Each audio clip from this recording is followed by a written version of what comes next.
यदा संहर्ते चायं कूर्मा अंगानि सर्वशः इंद्राणीन्द्रियर्थेभ्यः तस्य प्रज्ञा प्रतिष्ठिता। जिस प्रकार कछुआ अपने अंगों को संकुचित करके खोल के भीतर कर लेता है, उसी तरह जो मनुष्य अपनी इंद्रियों को इंद्रिय विषयों से खींच लेता है, वह पूर्ण चेतना में दृढ़ता पूर्वक स्थित होता है। तात्पर्य श्रील प्रभुपाद के द्वारा श्रील प्रभुपाद की जय।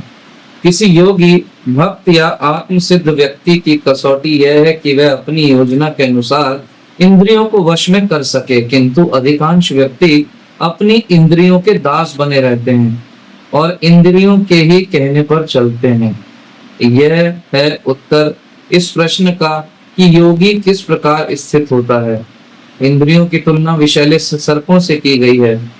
वे अत्यंत स्वतंत्रता पूर्वक तथा बिना किसी नियंत्रण के कर्म करना चाहती हैं। योगी या भक्त को इन सांपों को वश में करने के लिए एक सपेरे की भांति अत्यंत प्रबल होना चाहिए।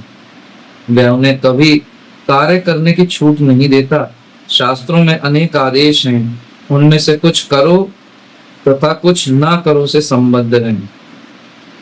जब तक कोई इन करो या ना करो का पालन अर्थात डूज एंड डोंट्स की बात हो रही है, करो या ना करो का पालन नहीं कर पाता और इंद्रिय भोग पर संयम नहीं बरतता, तब तक उसका कृष्ण भावनामृत में स्थिर हो पाना असंभव है। यहाँ पर सर्वश्रेष्ठ उदाहरण कछुए का है।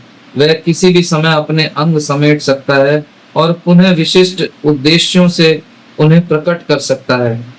इसी प्रकार कृष्ण भावना भावित व्यक्तियों की इंद्रियां भी केवल भगवान की विशिष्ट सेवाओं के लिए काम आती हैं, अन्यथा उनका संकोच कर लिया जाता है। अर्जुन को उपदेश दिया जा रहा है कि अपनी इंद्रियों को आत्म तुष्टि में न करके भगवान की सेवा में लगाए। अपनी इंद्रियों को सदैव भगवान की सेवा में लगाए रखना कुर्म द्वारा प्रस्तुत उदाहरण के अनुरूप है, जो अपनी इंद्रियों को समेटे रखता है। श्रील प्रभुपाद की जय। बहुत सुंदर उदाहरण से श्रील प्रभुपाद यहाँ पर जो है बात को समझा रहे हैं। भगवान ने भी कही एक सुंदर उदाहरण से बात अर्जुन को समझाने का प्रयास किया। अब से 2 श्लोक पूर्व भगवान ने कहा था मुनि के विषय में बताया। कैसे पता चलता है कि कोई व्यक्ति वास्तव में मुनि है या भक्त है? प्रभुपाद जी बता रहे हैं इस बात को कि उसके मन की स्थिति से, उसके मन की स्थिति बताएगी कि वो मुनि है या भक्त है या फिर नहीं है। अर्जुन का तीसरा प्रश्न था इस बात से संबंधित, जो आज भगवान जिसका उत्तर दे रहा। अर्जुन ने 4 भिन्न भिन्न प्रश्न किए थे कि मुनि कैसे बोलता है, क्या भाषा है, कैसे उठता है, कैसे चलता है। तो वो सारी बातें भगवान से प्रश्न किए थे अर्जुन ने, और अर्जुन उनका उत्तर कर रहे हैं। तो ये तीसरा प्रश्न था, उसके उत्तर में यहाँ पर बता रहे हैं कि मुनि कैसे बैठता है। बैठते का अर्थ हमने क्या बताया था आपको? ऐसा नहीं है कि वो किस प्रकार से सोफे पे बैठता है या कुशा पे बैठता है, नहीं। बैठने से तात्पर्य ये है कि वो व्यक्ति अपने मन को किस तरह से नियंत्रित करता है। और इस प्रश्न का उत्तर भगवान 58वें श्लोक से शुरू कर रहे हैं और अगले 5 और श्लोकों में यानी 63 नंबर श्लोक तक भगवान अर्जुन के इस तीसरे प्रश्न का उत्तर देंगे कि मुनि है या जो भक्त है वो अपने मन को किस तरह से नियंत्रित करता है। तो ये बात महत्वपूर्ण है समझने। तो एक भक्त का अगर एग्जाम है या टेस्ट है तो क्या है? यही बात से पता चलता है कि भाई उसने अपने मन को कितना नियंत्रित कर लिया है, वो अपने मन को कितना नियंत्रित कर पाया है। ये सब कुछ इस बात पर निर्भर करता है, ये पता कर पाना कि वो भक्त बना है कि नहीं बना है। यदि उसने मन को नियंत्रित कर लिया है तो वो एक मुनि की संज्ञा उसको दी जा सकती है, अन्यथा नहीं। ये इंद्रियां जो हमारी हैं ये हमसे बहुत कुछ मांगती रहती हैं। उनकी मांग इंद्रियों की हमारे मन की स्थिति पर नियंत्रित है। हम क्यों कह रहे हैं कि मन बहुत महत्वपूर्ण अंग है? क्योंकि मन बॉस है इंद्रियों का, और ये इंद्रियां हमसे कुछ ना कुछ डिमांड करती रहती हैं हर समय।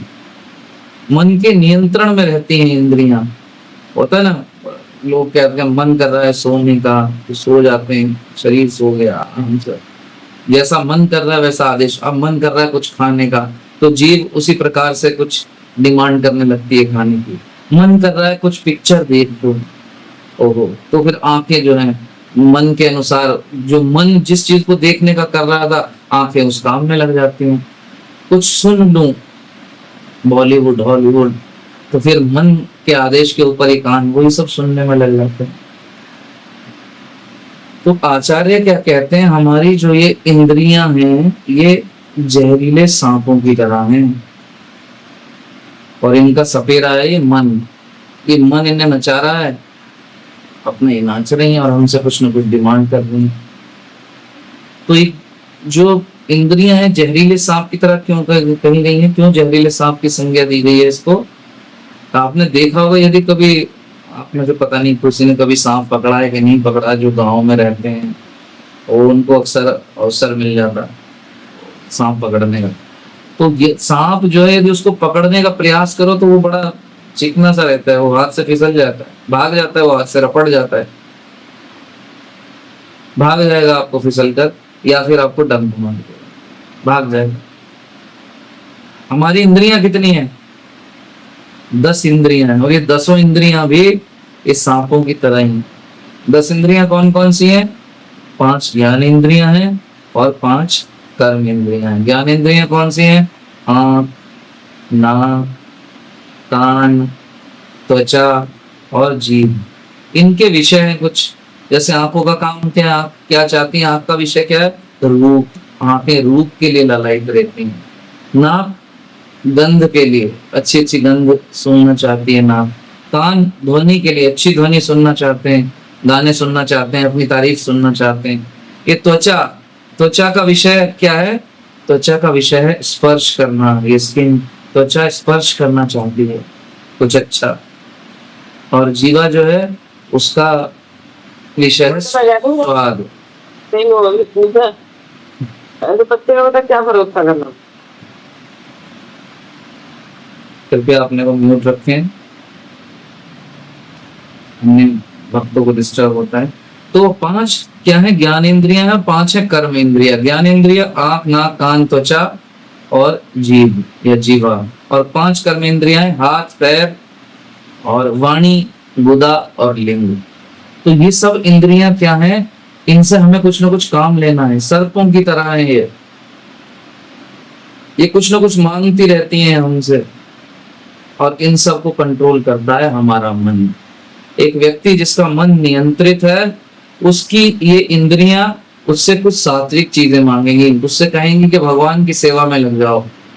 वो चरणामृत का पान करना चाहेंगी, भगवान का दर्शन करना चाहेंगी, जीव मुख से भगवान का कीर्तन करने का मन करेगा, कान से भगवान का कीर्तन सुनने का मन करेगा। लेकिन वहीं जो व्यक्ति जिसका मन स्थिर नहीं है, मन विचलित है, तो उसकी इंद्रियां भी विचलित रहती है।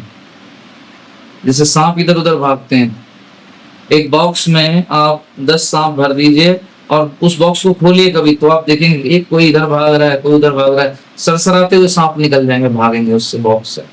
तो वैसे ही इन 10 इंद्रियों की अवस्था है, अलग अलग दिशा में भागती हैं ये। और भागती क्या है? ये हमें भगाती हैं। तो जब मन विचलित अवस्था में रहता है तो ये इंद्रियां जो हैं इनकी हालत भी इन भागने वाले सांपों के जैसी हो जाती हैं, कुछ न कुछ डिमांड करती रहेंगी। वहीं जब मन स्थिर होगा तो ये इंद्रियां ही हमें भगवान की सेवा में लगा देंगी। कोई सांप है, किसी के घर में अगर सांप निकला है, सपोज, क्या करते हैं हम लोग? पकड़ के या तो मार देते हैं उसको लोग, या फिर क्या करते हैं, जो एक्सपर्ट होते हैं पकड़ने में, सपेरे होते हैं जिनको ट्रेनिंग रहती है सांप पकड़ने, वो पकड़ लेते हैं और उसके दांत निकाल देते हैं। सांप को मारते नहीं, सांप को मार के क्या मिलेगा? एक तो पाप लगेगा, कोई फायदा नहीं। उसके दांत निकाल दिए और फिर सांप को एक खिलौने की तरह यूज करते हैं, आराम से खिलौने की तरह उसका इस्तेमाल किया जाता है सांप का। वो फिर चाहे उसके साथ फिर बच्चे भी खेल सकते हैं, आपके कंधे पे चढ़ रहा है, कोई डर है? दांत निकाल दिए अगर एक बार, उसका जहर निकल गया, उससे कोई डर रहता किसी को? बच्चा भी नहीं डरता फिर उससे। आपने देखा होगा मेले में वो 10-10 रुपए लेकर सांप पकड़ाते हैं, भक्त लोग आजकल बड़े खुश होते हैं, उसको गले में लपेट लेते हैं, फिर फोटो खिंचवाते हैं, सोशल मीडिया पे उस फोटो को डाल देते हैं। क्या है वो? उससे कोई नहीं डर रहा उस सांप से। तो हमारी इंद्रियां जो है, कुछ मांगे तो हमें क्या करना है? उसको, अब इंद्रियों को भी हमें मार डालना है, जैसे सांप को मार दिया, इंद्रियों को काट डालें। जीवा कह रही है कुछ अच्छा टेस्ट करना तो जीभ काट दो, आंख कह रही है कुछ अच्छा देखने का मन कर रहा है तो रूप के विषय में वो आकर्षित है तो आंखें फोड़ लो। हाँ, कुछ सुनना चाह रहे हैं कान तो कान फोड़ लो, कान काट लो। ऐसा करना है क्या?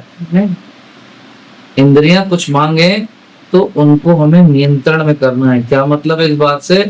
कि बस उनका जहर निकालना है। जैसे एक्सपर्ट व्यक्ति क्या करता है, सांप को मारता नहीं, सांप के जहरीले दांतों को निकाल देता है और फिर उस सांप का भी इस्तेमाल करता है।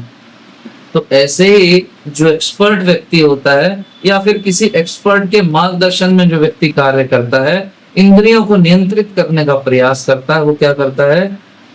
इंद्रियों के जहर को निकाल देता है। और क्या विधि है इंद्रियों के जहर को निकालने की? कि भगवान की भक्ति में इंद्रियों को लगा दिया जाए। जब व्यक्ति ऐसा करता है, अपनी इंद्रियों को भगवान की सेवा में लगा देता है, तो धीरे धीरे धीरे जो ये विचलित मन है, जो कलुषित हुआ है, जिसके अंदर जहर भरा हुआ है, वो सारा जहर धीरे धीरे खत्म हो जाता है। और जब ये जहर खत्म हो जाता है, जिस प्रकार सांप का जहर खत्म हो गया तो उससे कोई भय नहीं रहा, तो ऐसे ही ये मन जो है फिर विचलित होना बंद कर देता है और इस मन से कोई भय नहीं रहता, बल्कि ये मन लाभदायी होता, हमारा मित्र बन जाता है। भगवान इस विषय में और बहुत कुछ डिटेल में बताएंगे कि मन को कैसे मित्र बनाया जाए।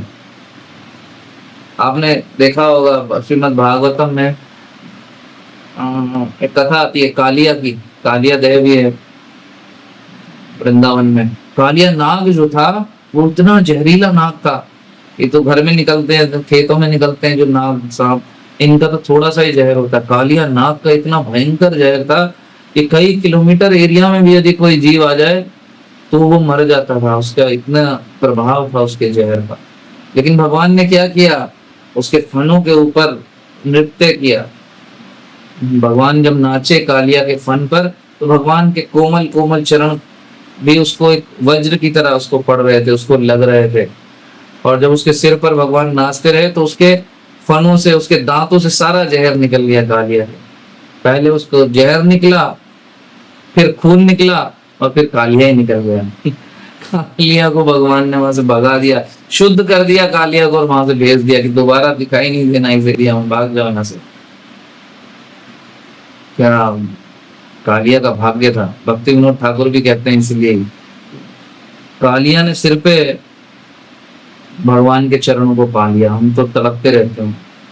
भक्ति विनोद ठाकुर कहते हैं ना अपने भजन में, हे गोपीनाथ भजन में, असुर सकल पाइल चरण विनोद था किलो बोसी, विनोद था किलो बोसी, हे गोपीनाथ। भगवान गोपीनाथ से प्रार्थना कर रहे हैं। भक्ति विनोद ठाकुर कह रहे हैं सारे असुरों को भी भगवान आपने अपने चरण प्रदान कर दिए, अपने चरण कमल उनके सिर पर रख दिए और उनको शुद्ध कर दिया। इस भक्ति विनोद ठाकुर पर कब कृपा होगी? तो हमें क्या करना है? भगवान के चरण कमलों को अपने मन में बसाना है, उनकी सेवा में लगना है। चरण कमलों के संपर्क में आने से क्या होगा? हमारी इंद्रियां शुद्ध हो जाएंगी। जब भगवान के चरणों की सेवा करते हैं हम, तो फिर हमारी इंद्रियां शुद्ध हो जाती हैं, जैसे कालिया शुद्ध हो गया। सिर्फ एकमात्र भक्ति ही ऐसा उपाय है जिसके द्वारा इन इंद्रियों को नियंत्रित किया जा सकता है। There is no other way, no other way, no other way. कोई और उपाय नहीं है। यदि कोई सोचे इंद्रियों को भोग कराकर हम इंद्रियों से निवृत्ति पा सकते हैं, मन पर और इंद्रियों पर नियंत्रण पा सकते हैं, कभी नहीं होने वाला। सांप को दूध पिलाओगे तो सांप का जहर और बढ़ेगा। दूध नहीं पिलाना, उनका पोषण नहीं करना इंद्रियों का, उसके जहर को खत्म करना है। और उसका उपाय है भगवान की भक्ति में लगना। और जब भक्ति का प्रभाव होता है तो हृदय का जहर, ये विचलित मन, ये विचलित इंद्रियां कुछ नहीं करती। हरिदास ठाकुर जो है एक युवा थे, एक वैश्य ने उनको आधी रात के समय एकांत स्थान में निमंत्रण दिया कि मेरे साथ भोग करो, लेकिन श्रील हरिदास ठाकुर ने क्या कहा कि मेरा थोड़ा नाम बच रह रहा है, बस मेरा रोज 3 लाख नाम जप करता हूँ, थोड़े से बच रहे हैं, मेरे पास बैठ जाओ, बस ये फिनिश कर लेता हूँ, फिर तुम्हारी इच्छा पूरी करता हूँ। 3 दिन लगातार उसको नाम जप सुनाया, वैश्य ही शुद्ध हो गई। वैश्य ने उनसे दीक्षा ले ली और नाम जप ले लिया। उनका प्रभाव, बिल्कुल विचलित नहीं हुआ मन। एक सुंदर स्त्री, आधी रात का समय, एकांत समय, खुला निमंत्रण, लेकिन हरिदास ठाकुर ने क्या किया, उसको भी भक्त बना दिया। खुद भी ठाकुर की सेवा से विचलित नहीं हुए, उसको भी विचलित नहीं होने दिया। अर्जुन ने जब स्वर्ग में गए थे तो उर्वशी ने अर्जुन को प्रस्ताव दिया कि मैं तुम्हारे साथ जो है संबंध बनाना चाहती हूँ। उर्वशी के इस प्रस्ताव को अर्जुन ने ठुकरा दिया कि नहीं, आप तो मेरी माता के समान है। अर्जुन ने श्राप ले लिया उर्वशी से, लेकिन अपने इंद्रियों को जो है वो भटकने नहीं दिया। क्यों? क्योंकि उसका मन नियंत्रित था, एकाग्र था भगवान श्री कृष्ण की सेवा में। तो भगवान की भक्ति के प्रभाव से ही इस मन को नियंत्रित किया जा सकता है, और कोई उपाय नहीं है। इसलिए भगवान क्या कह रहे हैं, उदाहरण दे रहे हैं आज के श्लोक में कि कछुआ जो है उससे हमें सीखना चाहिए। जब खतरा होता है तो कछुआ अपनी सारी इंद्रियों को सुकोड़ लेता है, अपने खोल के अंदर डाल लेता है, फिर उसके ऊपर आप कितने डंडे बजाओ, कुछ भी करो, कोई भारी भी चीज निकल जाए, कछुए को कुछ नहीं होता, वो सुरक्षित रहता है। तो ऐसे ही जो स्थित प्रज्ञ व्यक्ति है, वो जब आवश्यकता नहीं होती तो अपनी इंद्रियों को सकोड़ लेता है, फिर उसको भी खतरा नहीं रहता। इसलिए आपने देखा होगा मंदिरों के बाहर भी कछुए की मूर्ति बनी रहती है। क्यों कछुआ महत्वपूर्ण है? वो हमें सिखा रहा है कि जब मंदिर में आओ तो अपनी इंद्रियों को जो है भगवान की सेवा में लगा दो पूरी तरह से, लेकिन जब मंदिर से बाहर जाओ तो अपनी इंद्रियों को सकोड़ लो। जहां आवश्यकता नहीं है वहां अपनी इन इंद्रियों को, जिस प्रकार कछुआ अपने अंगों को खोल के अंदर ले लेता है, अपनी इंद्रियों को बुद्धिमान व्यक्ति उसी प्रकार जो है वो संकुचित कर लेता है, फिर उसको कोई खतरा नहीं रहता। तो इस महत्वपूर्ण और बड़े ही सुंदर उदाहरण के साथ भगवान यहाँ पर अर्जुन को बता रहे हैं कि एक मुनि अपने मन को किस तरह से कंट्रोल करता है। तो आगे जो अब श्लोक आएगा, कल का जो श्लोक है वो इसी के कंटिन्यूएशन में है, जहां भगवान ये बताएंगे कि कभी कभी क्या होता है, जब अपनी इंद्रियों को तो सकोड़ लेता है व्यक्ति, भोग नहीं करता, लेकिन फिर भी उसके मन में किस प्रकार से भोग करने की इच्छा रहती है, वो जाती नहीं। भोग नहीं कर रहा है पर इच्छा है, वो जा नहीं रही। उस विषय पर कल भगवान बात करेंगे। तो कल हम 9 बजे पुनः मिलेंगे उस विषय के ऊपर चर्चा करने के लिए, और देखेंगे कि भगवान इस विषय के ऊपर और हमें क्या बताना। हरे कृष्ण कृष्ण कृष्ण हरे हरे, हरे राम राम राम हरे हरे। भगवद गीता यथारूप की जय। श्रील प्रभुपाद की जय। निताय गौर प्रेमानंदे हरि।